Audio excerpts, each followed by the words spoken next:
नमस्कार. जय गोमाता. आज आपल्याला जे गोवंशासाठी जे शासनाच्या माध्यमातून जे सर्वे चालू केलेलं आहे की प्रत्येक गाईला 3,000 रुपये महिना मिळावा, यासाठी आमचं गेले 2.5 ते 3 वर्षापासून आमचा जो कार्यक्रम होता पाठपुरावा करत होतो. त्याला कुठंतरी रजिस्टर गोशाळा 3 वर्षाच्या असतील त्यांचा सर्वे चालू झालेला आहे. 3 ते 4 जिल्ह्यामधून सुरू झालेला आहे. आणि आमची अशी मागणी तेवढीच नाही आहे की प्रत्येकाकडे एक गाय असो, एक बैल असो किंवा एक वासरू असेल, जे काय असेल प्रत्येक जनावराला मिळालं पाहिजे. कारण त्याला जर ते वासरू असेल, गाय असेल, तिचं दूध देत असेल नसेल देत तरी पण ते कत्तलखान्याला जाणार नाही.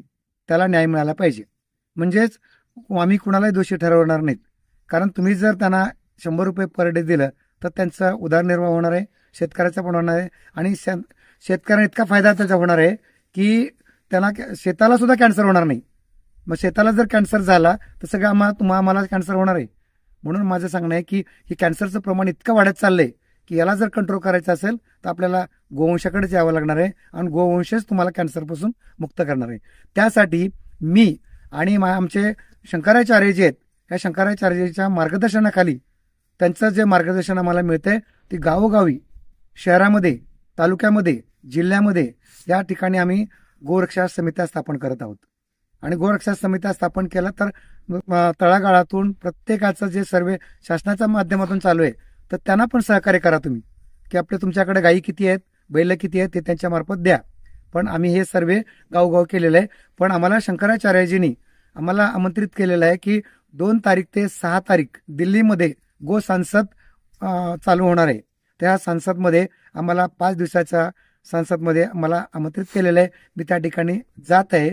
त्या संसदमधून काय जो निर्णय लागेल तर त्यांच्या ज्या आदेशाने जे आपल्याला गावोगाव जे कार्य करायचे ते कार्य आम्ही करणार आहोत.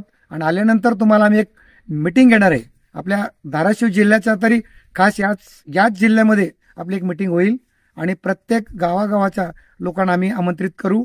आणि ते आलेल्या ह्याच्यातून तुमचा रोजगार कसा निर्माण असेल किंवा तुमचा जे काही गाईला कसं न्याय मिळणार आहे, तुम्हाला कसं पैसे मिळणार आहेत किंवा रोजगार निर्मिती कशी होणार आहे, यामधून आम्ही जे काम करत होतो ह्याला अजून एक चालना मिळणार आहे.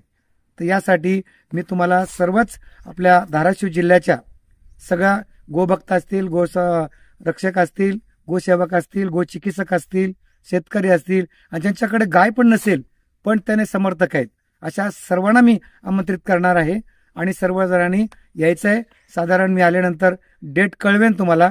साधारण एक 10 ते 11 तारखेला एक आपण महाराष्ट्रातून धाराशिव जिल्ह्याला एक मोठी बैठक केली जाईल. पण त्या बैठकीसाठी अगोदर तुमच्याकडे तो 8 ते 9 दिवसामध्ये तुमचं नाव रजिस्टर केलं पाहिजे. तुम्ही आम्ही जे नंबर देऊ त्या नंबरवर तुमचं व्हॉट्सअपवर तुमचा जो सर्वे आहे ते आम्ही करणार आहेत. आणि प्रत्येक गावातून किती लोक येणार आहेत आणि त्यांचं आम्हाला आमच्याकडे आलं तर त्यांना पहिले प्राधान्य दिलं जाईल. आणि त्यांच्याकडे जे काही दायित्व द्यायचं आहे तर त्यांच्याकडे दिलं जाईल. ते आम्ही नेमणूक केली जाईल. अशा माध्यमातून आम्ही शंकराचार्यजींचा आशीर्वाद घेण्यासाठी मी जात आहे. आल्यानंतर तुम्हाला हे मुलाखत आम्ही परत एकदा घेते. पण हे तुम्हाला आमंत्रितच करण्यासाठी मी आज या ठिकाणी तुम्हाला आज मुलाखत देत आहे.